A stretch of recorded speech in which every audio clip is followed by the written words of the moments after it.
Hoy terminamos nuestra serie que hemos llamado Los chicos malos de la Pascua, y gracias a Felipe que me cubrió por 3 semanas, Los chicos malos de la Pascua. Y hemos descubierto en esta serie que es bastante interesante, y aunque a pesar que este evento histórico, me refiero a la muerte, sepultura y resurrección del Señor Jesucristo, que es la base de la fe cristiana, a pesar que sucedió hace cientos de años, tiene mucha relevancia para nosotros. Porque hemos aprendido con los chicos malos de la Pascua que nos identificamos con ellos, que tú y yo nos parecemos mucho a ellos en cuanto a nuestra relación con Jesús. Y hoy vamos a terminar la serie y yo voy a hablar de Barrabás. Y me gusta siempre empezar con una pregunta, y es esta: ¿qué pensarías si yo te digo que tú eres Barrabás? ¿Qué pensarías? Tú eres Barrabás. ¿Qué pensarías de eso? Yo sé que estás pensando en tu mente: pastor, por favor, yo no vine a que me insultara. O piensas en el nombre de Barrabás. Barrabás, no. Algunos de ustedes el solo nombre les da roña, o sea, les incomoda. Algunos de ustedes ven en la pantalla grande a Barrabás y sienten que la sangre les hierve. Algunos de ustedes ven a una persona, válgame la redundancia, alguien personificando a Barrabás y le quieren caer a golpes. Por eso hoy no hubo nadie personificando a Barrabás, porque lo quisimos proteger. Porque es normal que cuando ves a Barrabás, no te cae bien. Quizás Barrabás es el chico, uno de los chicos, o el chico más malo de los chicos malos de la Pascua. Así es que, ¿qué pensarías si yo te digo tú eres Barrabás? Déjame decirte que quizás es incómodo en este momento, pero al final de esta charla tú vas a decir: sí, yo soy Barrabás. Gracias, pastor, por mostrarme que yo soy Barrabás. Y no me enojo si usted me dice que yo soy Barrabás. Yo sé que al final eso va a suceder. Y bueno, hoy vamos a meditar en un pasaje que escribió uno de los biógrafos de Jesús, es decir, Mateo. Mateo registró una escena, y él registró en su libro cómo Jesús está frente al tribunal para ser juzgado. Está en una plaza pública, lo tienen ahí enfrente, está el juicio en su contra. Lo llevaron los fariseos, ese grupo religioso. Por envidia lo entregaron, lo acusaron falsamente, porque Jesús estaba destruyendo los sistemas religiosos. Y lo llevaron frente al juzgado, le estaban haciendo preguntas, estaba en pleno juicio. Ese es el escenario. Ahora escúchenme muy bien, o síganme en sus dispositivos o en su Biblia si la trae, porque las pantallas fallaron. Dice de la siguiente manera, Mateo 27:15: ahora bien, durante la fiesta el gobernador acostumbraba soltar un preso que la gente escogiera. Tenían un preso famoso llamado Barrabás. Dice que era famoso, o sea, era famoso por su liderazgo. Este hombre movía las masas, era un rebelde en contra del imperio romano, pero también era un asesino. Pero era un hombre famoso, era muy conocido. Verso 17 y 18. Así que cuando se reunió la multitud, Pilato, que sabía que le habían entregado a Jesús por envidia, les preguntó: ¿a quién quieren que le suelte? ¿A Barrabás o a Jesús, al que le llaman el Cristo? ¿A quién hubieran dicho ustedes que suelten? A ver, ¿a quién? ¿A quién? Díganme, no sean tímidos.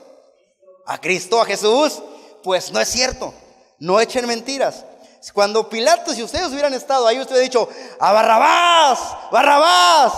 ¿Por qué? Porque déjame decirte que a Jesús quizás no todos lo conocían. Habían escuchado de él, que era un maestro, que era un buen hombre, pero Jesús venía trayendo un mensaje que era contracultural. Jesús, sabían que él era el maestro que enseñaba acerca del amor, acerca de amar a tus enemigos, orar por tus enemigos, bendecir a tus enemigos. Y eso para los judíos era como que, ¿cómo está eso? O sea, yo debo bendecir, orar por mis enemigos, los romanos que nos tienen subyugados. No, prefiero a Barrabás, porque Barrabás habla de guerra, de liberarnos, y él habla de eso, y él quizás lo podía haber hecho si no estuviera en la cárcel. O sea, seguramente hubieran gritado Barrabás. Verso 19: mientras Pilato estaba sentado en el tribunal, su esposa le envió el siguiente WhatsApp. No le envió un WhatsApp, que no había. Siguiente recado: no te metas con ese justo, pues por causa de él hoy he sufrido mucho en un sueño. En medio del juicio, Jesús está ahí en medio del juicio, sus acusadores diciendo mentiras en su contra, y Pilato escuchando el caso, una multitud ahí amotinada.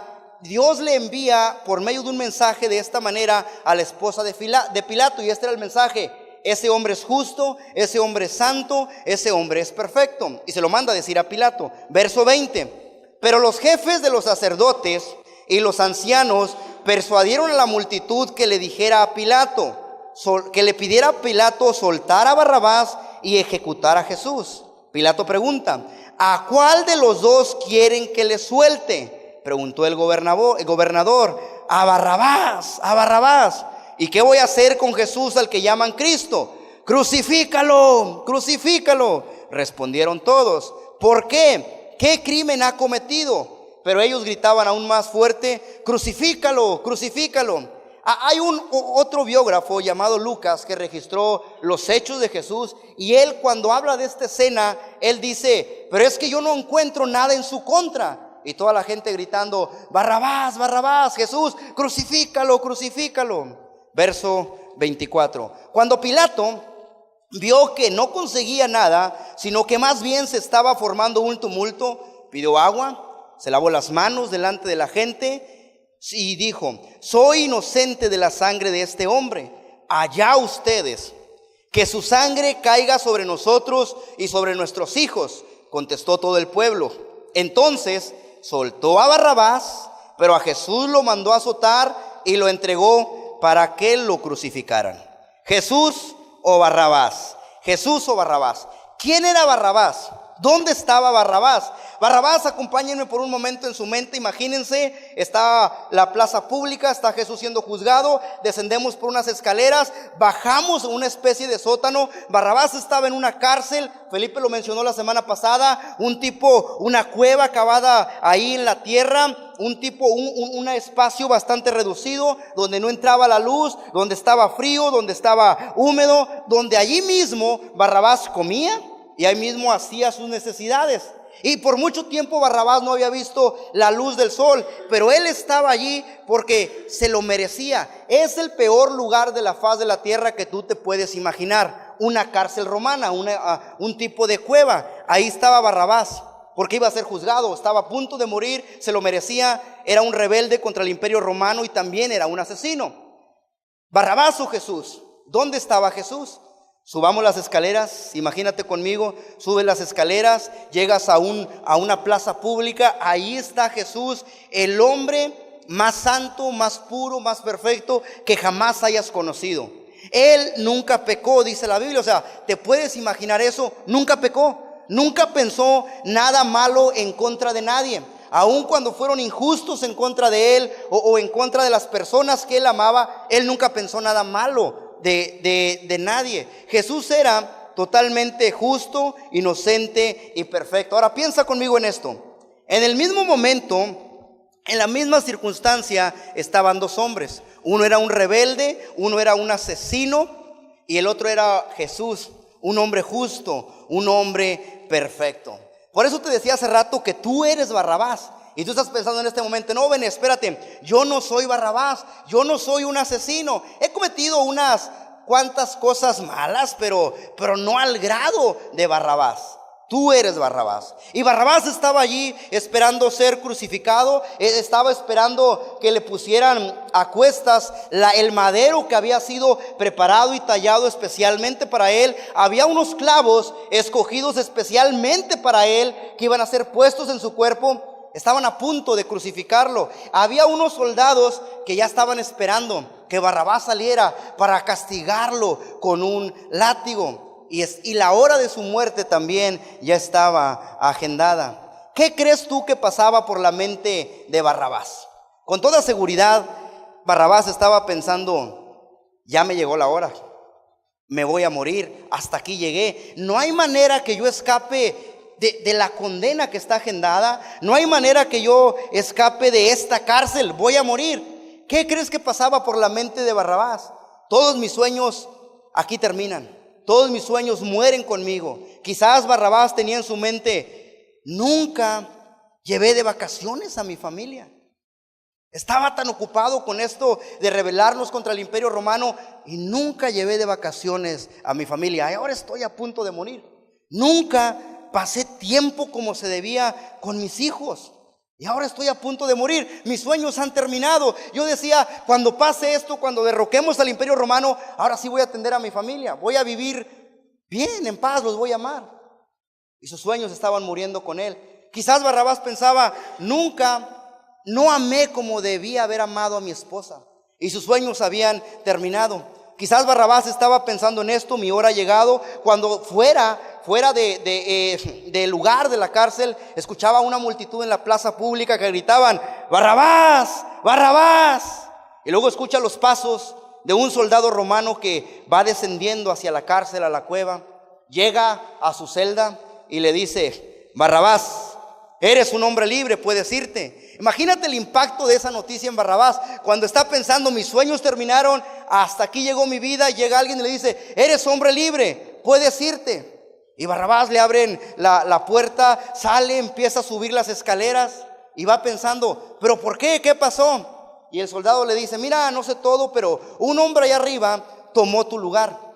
Y el madero que tú ibas a llevar, se lo vamos a dar a él. Y los clavos que eran para ti, van a ser para él. Y los azotes que tú ibas a recibir, ahora se los van a dar a él. Tú eres libre, no te preocupes, puedes irte. Y Barrabás subiendo las escaleras pensando, ¿quién es ese hombre? Puedo ser libre, pero ¿quién es ese hombre? ¿Te imaginas quién es ese hombre? Barrabás sube las escaleras, por fin llega a la plaza pública. Como no había visto el sol por mucho tiempo, el sol cala en sus ojos que casi no puede ver. Hace un gran esfuerzo y hacia un costado puede ver a lo lejos el monte de la calavera, donde él iba a ser crucificado. Déjame decirte y recordarte que tú eres Barrabás. ¿Por qué tú eres Barrabás? Porque has pecado y has sido rebelde en contra de Dios. Mira, Bene, yo no soy Barrabás porque yo no soy un asesino. Yo nomás he dicho mentiritas blancas. Bueno, mira, en la lista de adulterio, de asesinos y ¿de qué más? De borrachos, están los mentirosos también. Y tú y yo hemos sido rebeldes en contra de la autoridad de Dios. Y tú y yo hemos asesinado con nuestras palabras. Hemos asesinado proyectos de personas, hemos asesinado relaciones, hemos asesinado amistades. Tú y yo con nuestras palabras hemos asesinado. Y Jesús dijo que cualquiera que se enoja contra su hermano y le dice, eres un necio, así, eres un necio, dice, es culpable del infierno. Y tú y yo nos hemos enojado. Y no solamente les hemos dicho, eres un necio, eres un... Imagínese lo que usted haya dicho. Somos culpables, hemos fallado delante de Dios. Hasta ahorita dices, híjole, ven, esto sí me llega. Esas son malas noticias, pero también hay buenas noticias. Las buenas noticias es que hay un hombre llamado Jesús. Él fue perfecto, él fue inocente y él tomó el castigo que nos tocaba a nosotros y lo llevó en esa cruz del Calvario. Él tomó los clavos que te pertenecían a ti. Él cargó el madero que era para ti y él recibió los azotes que eran para nosotros. Y así como Barrabás, tú y yo podemos salir de esa cárcel oscura, de esa cárcel fría, y nuestros sueños no mueren allí. Ahora podemos vivir nuestros sueños y podemos vivir la vida buena que Él tiene para nosotros. Jesús o Barrabás. La gente dijo, Barrabás. ¿Y qué hacemos con Jesús? El pueblo dijo, que su sangre caiga sobre nosotros y sobre nuestros hijos. Contestó todo el pueblo. Y así fue. Así sucedió. Ellos estaban siendo parte de una profecía que se estaba cumpliendo sin saberlo. Mira lo que dice Romanos 3:23. Pues todos han pecado y están privados de la gloria de Dios, pero por su gracia son justificados gratuitamente mediante la redención que Cristo efectuó. ¿Qué quiere decir esto? Que cuando tú pones tu fe en Jesús, Él te cubre con su sangre preciosa, y cuando Dios ve hacia abajo, ya no te ve a ti. Ahora ya no ve a Barrabás, ya no ve a una persona con errores, a una persona mala, a una persona que merece el castigo. Cuando Dios mira hacia abajo, te ve cubierto con la sangre de Jesús, y ahora Él ve a su Hijo. Ve a una persona que puede entrar con toda confianza hacia Dios. Te lo vuelvo a explicar de esta manera. Dios mira hacia abajo, ya no ve a Barrabás cubierto de maldad, cubierto de pecado que necesita recibir el castigo. Ve a su Hijo. Por eso te digo que tú eres Barrabás. Esto es tan increíble, esta verdad, que se encuentra profetizada en la Biblia. Y se encuentra profetizada con un principio que en la Biblia se llama la primogenitura. Y fue profetizado cientos de años antes de la muerte, sepultura y resurrección de Jesús, con el principio de la primogenitura. Déjate cuento rápidamente qué es este principio. La primogenitura es ese principio en la Biblia que dice que, esto era para los judíos, ya no es para nosotros, pero vamos a suponer que estamos ahí en ese momento. Este principio dice que el hermano mayor de una familia recibe la parte mayor de la herencia, una parte mayor, y juntamente recibe una bendición verbal del patriarca de la familia. O sea, que si tú eres el mayor en una familia y tu padre iba a heredar 10 millones a la familia, a ti te tocan dos terceras partes y son 3 hermanos. A los otros hermanos les toca una tercera parte y que se hagan garras con ella. Es decir, si son 10 millones de pesos, en lo normal deberían ser 3.3 y algo, ¿no? Pero como eres el mayor, te tocan 2 terceras partes y ellos con una tercera parte se tienen que dividir. ¿Cuántos hermanos mayores hay aquí? A ver, levanten la mano. ¿Cuántos hermanos mayores hay aquí? Yo soy hermano mayor. Yes. Todos diríamos, qué padre, porque ese principio no es para nosotros. Bueno, ya que se alegraron, déjenme les digo algo. El problema es que nunca sucedía así. El menor siempre le ganaba al mayor y se agandallaba la primogenitura, la mayor parte de la herencia y la bendición incluso. ¿Cuántos hermanos menores hay aquí? Que Dios tenga piedad de ustedes. Bueno, ahora síganme con esto porque esto está bien interesante. La primera vez que Dios hizo un intercambio fue en la cruz. La primera vez que Dios hizo un intercambio fue en la cruz. Dios quería reunir para, si es su deseo, quiere reunir un pueblo que le ame, que le honre, que viva para Él, pero que lo haga por su voluntad propia, no por obligación. Por eso nos dio libre albedrío, nos dio voluntad. Y Jesús tuvo que morir en la cruz para que tú y yo, de voluntad, de nuestro libre albedrío, aceptemos ese regalo y entremos en una relación con Él y le amemos y vivamos para Él. Y esto fue profetizado antes por medio de la primogenitura. Déjenme les doy unos ejemplos, no se me pierdan porque al final vamos a conectar los puntos y esto está buenísimo. Hay un ejemplo, Esaú y Jacob. Esaú era el mayor y Jacob es el menor. ¿Quién le tocaba la mayor parte de la herencia y la bendición? A Esaú, al mayor. ¿Quién se la llevó? Jacob se la llevó. Así sucedió. Ustedes conocen la historia. Hay otro ejemplo, José y sus hermanos.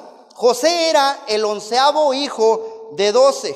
Y un día José tuvo un sueño dado por Dios. Soñó que el sol, la luna y las estrellas le hacían reverencia. Y José fue y le contó el sueño a sus hermanos. ¿Y qué creen? Se alegraron, dijeron, pues qué padre. O sea, nosotros te vamos a rendir a ti honor. Claro que no, se molestaron.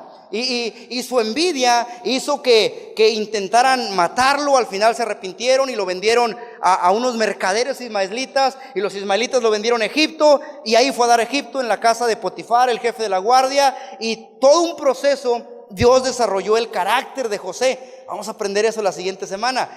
Y después de mucho tiempo, José llegó a ser el gobernador de todo Egipto. Vino una hambruna sobre toda la tierra y en Egipto había mucho pan, abundancia. Y de todos los pueblos venían a comprar Egipto y era el segundo más importante de la nación más poderosa en ese momento. Y entonces llegan los hermanos de José y le hacen reverencia. Se cumple el sueño. Después viene su padre y abraza a José. O sea, están viviendo por él, salvó sus vidas. ¿Quién?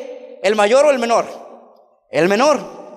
No sucedía así como la primogenitura. Ahí está. Ahí va otro. Moisés y Aarón. Moisés era el menor de sus hermanos. ¿A quién llamó Dios para liberar a su pueblo de la esclavitud? ¿A Aarón o a Moisés? A Moisés, el menor. ¿Quién tomó la vara y se convirtió en una serpiente delante de los magos en Egipto? Moisés, el menor. ¿Quién fue el que extendió su vara y se abrió el mar rojo milagrosamente cuando los iban persiguiendo los egipcios? Moisés el menor. ¿Quién fue al que se le entregó las 2 tablas con los 10 mandamientos escritas por el dedo de Dios? Moisés el menor. ¿Quién era con el que Dios, el único con el que Dios, dice la Biblia, que habló cara a cara? ¿Moisés o Aarón? Moisés el menor. Así dice la Biblia. Ahora, Aarón, ¿qué era Aarón? Aarón era su ayudante. Imagínate, se supone que el mayor es el que manda, el mayor tiene bendición, y ahora el mayor es el ayudante del menor. Quizás estás pensando, bueno, pero te olvidas de que Aarón, aunque era el ayudante, Aarón fue el sacerdote, el sacerdote que Dios instituyó para el pueblo, y eso es bueno. Bueno, es que tú estás pensando un sacerdote como lo conoces tal y ahora en nuestros tiempos, alguien que se respeta y que se le da cierto honor, pero en la Biblia no era así. El trabajo de Aarón era intercedía entre el pueblo y Dios, pero el trabajo de Aarón era matar vacas. Era el tiempo de los sacrificios y Aarón mataba muchas vacas. O sea, ¿qué haces? No, pues aquí destripando esta vaca, es que es un sacrificio. Y chispeaba sangre así y todo. Parecía carnicero. Llegaba a su casa oliendo todo a sangre. ¿Ha sido un rastro cómo huele ahí? O donde matan pollos, aunque sea. ¿Has pasado por ahí? Huele feo. Eso hacía Aarón. Imagínate aquel día cuando al rey Salomón se le ocurrió sacrificar 1000 becerros para Dios. ¿Cómo estaba el sacerdote? Corre, o sea, ya bien cansado, todo lleno de sangre. O sea, el menor estaba ya hablando con Dios y el menor acá destripando vacas. El menor. Nunca sucedía como te mencioné el principio de la primogenitura. Un ejemplo más, David y sus hermanos. Samuel llega a la casa de Isaí, padre de David, porque Dios lo envió, porque de esa familia iba a escoger a el próximo rey. Llega Samuel, ve al hijo más grande de Isaí, dice, ese es. Y Dios le dice, no, ese no es. Pasan todos y ninguno era. Y Samuel dice, ¿hay alguien más en esta casa? Le dicen, sí, nuestro hermano, el menor, pero está cuidando ovejas. Samuel dice, tráiganlo porque no vamos a comer hasta que él llegue. Y llega a David, lo mandan traer, se sienta a la mesa, le dan un lugar especial en la mesa. Samuel le da una comida más abundante que todos. ¿Cómo crees que se sintieron sus hermanos mayores? ¿Por qué está honrando al menor? Es el menor, por eso está cuidando ovejas. Y todos ustedes saben la historia. El menor termina siendo rey, y cuando Jesús nace, ¿cómo se le conoce? Jesús, hijo de David, el menor. Ahí vamos ahora a otro ejemplo más. Los hijos de David. David tuvo 2 hijos. Bueno, tuvo muchos, pero 2 de ellos se merecían el trono. Uno de ellos se merecía el trono. Absalón y Salomón. Absalón era el mayor y Salomón era el menor. ¿Quién se merecía el trono? Absalón. ¿A quién le dieron el trono? A Salomón. Y no solamente era el menor, sino que también era el hijo de la otra, para acabarla. Y le dieron el trono. Y Dios lo usó grandemente a Salomón, e incluso le dio tanta sabiduría que fue considerado el hombre más sabio sobre la faz de la tierra. ¿Quién? El menor. Luego llega Jesús cientos de años después y dice algo como a la cultura judía, les dice, los últimos serán primeros. Es decir, los menores van por delante, son primero. Y luego dice, y los primeros serán últimos, y los mayores no tienen derechos, van hasta el final. ¿Qué crees que pensaron los judíos que escucharon eso? Jesús, no le entiendo. Tenemos un principio que es la primogenitura, y yo soy el mayor, ¿por qué me lo quiere quitar? No entiendo eso que dice Jesús. Pero así sucedió en la Biblia.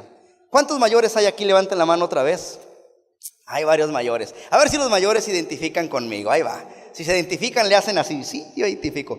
Los mayores nos tocaron los años más amolados de la vida de nuestros padres. ¿Sí o no? Hasta estaban flacos nuestros padres en aquel entonces, tan amolados que estaban. Nos tocó los años más amolados. Algunos de ustedes nunca les compraron ropa, pura segunda. Y algunos como yo, ni a segunda llegábamos, lo que cayera. Y si el muertito nos quedó grande, dicen en mi rancho, el pantalón más grande porque nos donó uno más alto, órale, se lo solucionaban.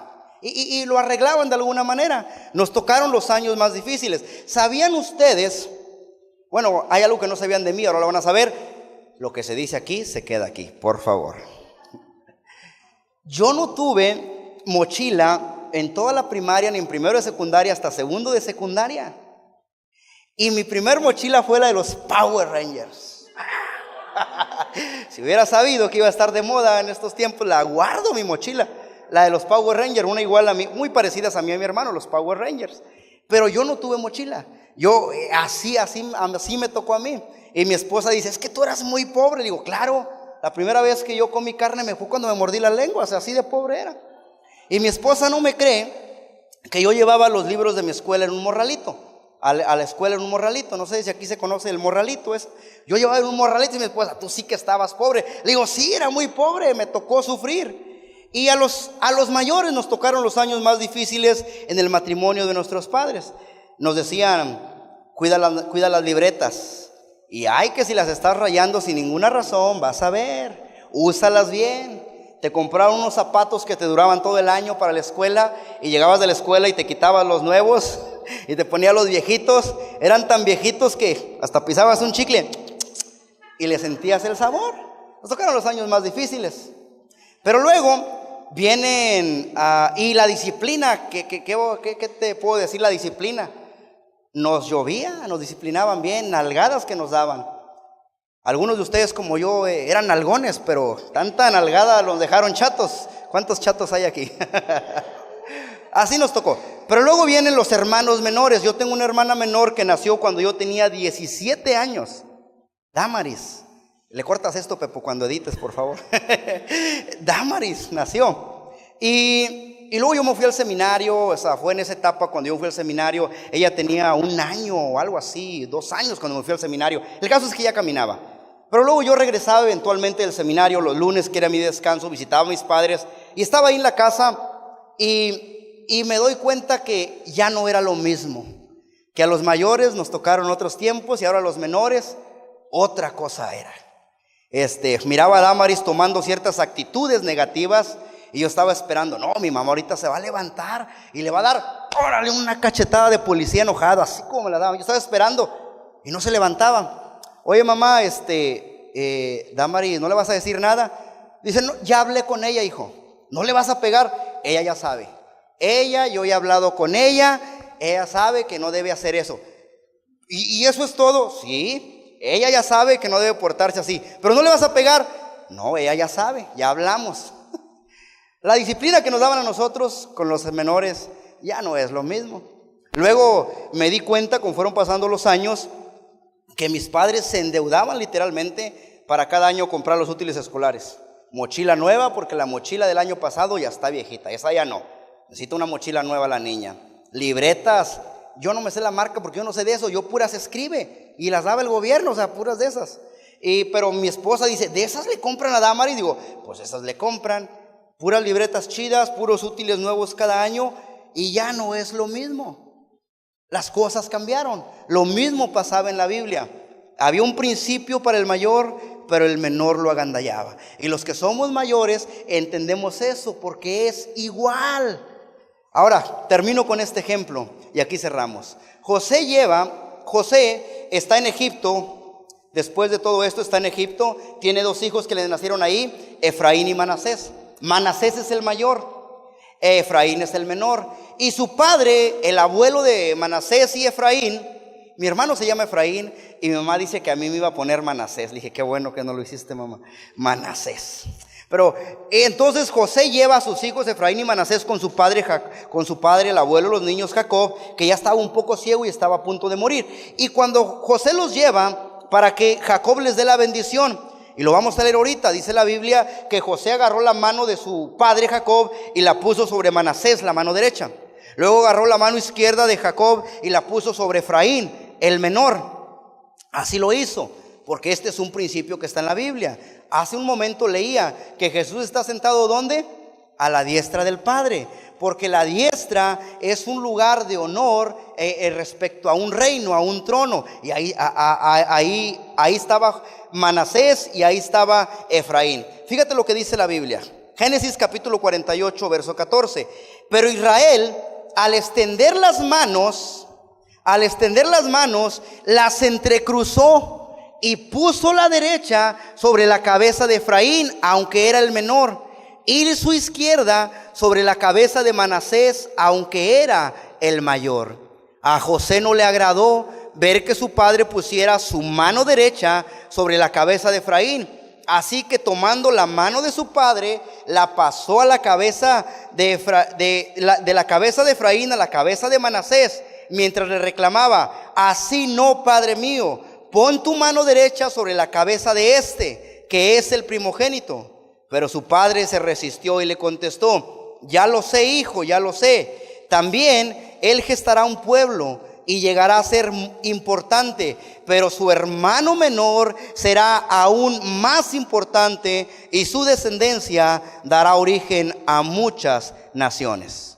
Termino con una pregunta: ¿por qué Jacob entrecruzó las manos? Otra versión dice: porque así tiene que ser, le contestó Jacob. En vez de ya lo sé, contestó: así tiene que ser. ¿Por qué? Porque así tenía que ser.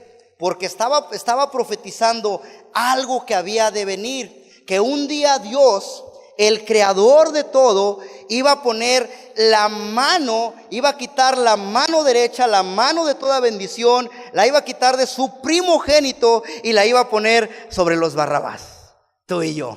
Y ahora tú y yo, en vez de recibir toda la maldición que teníamos en nuestras vidas, ahora que Dios puso la mano derecha sobre nosotros y la izquierda sobre Jesús, y Jesús se lleva toda la maldición, todo lo negativo, todos los pecados, se los llevó en la cruz del Calvario. Por eso te decía hace un momento que tú y yo somos Barrabás. Yo no sé si a ustedes esto les alegra, pero a mí me hace sentir bastante bien. Me emociono. Tú y yo somos Barrabás. Mira lo que dice Isaías: golpeado por Dios respecto a Jesús y humillado, Él fue traspasado por nuestras rebeliones y molido por nuestras iniquidades. Sobre Él recayó el castigo, precio de nuestra paz, y gracias a sus heridas fuimos sanados. Todos andábamos perdidos como ovejas, cada uno seguía su propio camino, pero el Señor hizo recaer sobre Él la iniquidad de todos nosotros. En la cruz es donde Dios hizo el primer intercambio. Toda la bendición de Jesús, Él entrecruzó los brazos ahí en la cruz cuando Él dijo: Padre mío, ¿por qué me has abandonado? En ese momento Dios cruzó las manos y la bendición de Jesús está sobre nosotros, los Barrabás, y nuestra maldición fue puesta en el madero juntamente con Jesús. Y ahora tú y yo tenemos acceso a Dios con toda confianza. ¿Sí me explico con esto? ¿Se alegran por esto? Es increíble. Mira lo que dice Lucas capítulo 4, verso 18. Jesús, hablando de Él, dijo: el Espíritu del Señor está sobre mí, por cuanto me ha ungido para anunciar buenas nuevas a los pobres. Me ha enviado a proclamar libertad a los cautivos y dar vista a los ciegos, a poner en libertad a los oprimidos. Este pasaje es el único donde Jesús menciona que algo está sobre Él. Toda la bendición que está sobre Él, cuando Dios entrecruzó los brazos en la cruz del Calvario, esa bendición ahora está sobre ti. Él te perdonó. Y el mismo Espíritu de poder que resucitó a Jesús de los muertos, cuando Dios cruzó los brazos, está sobre ti. Y ahora tú tienes poder para levantarte en victoria, para vencer todo hábito pecaminoso con el que estás batallando.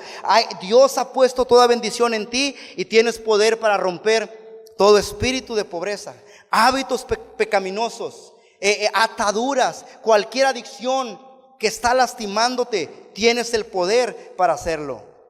Tienes el poder para distinguir entre lo que es real y lo que es falso. Tienes el poder para vencer sobre espíritus inmundos. ¿Sabían ustedes que hay maldiciones que están persiguiendo a familias generación tras generación? Pues cuando Dios cruzó los brazos, te dio el poder para vencer. Te dio una bendición. Es tu herencia en Cristo Jesús. La bendición del primogénito puesta en el menor. Tú y yo somos Barrabás. Y es el favor de Dios el que nos ha alcanzado y está sobre nuestra vida. Y la maldición que estaba sobre nosotros fue puesta en la cruz del Calvario juntamente con Jesús.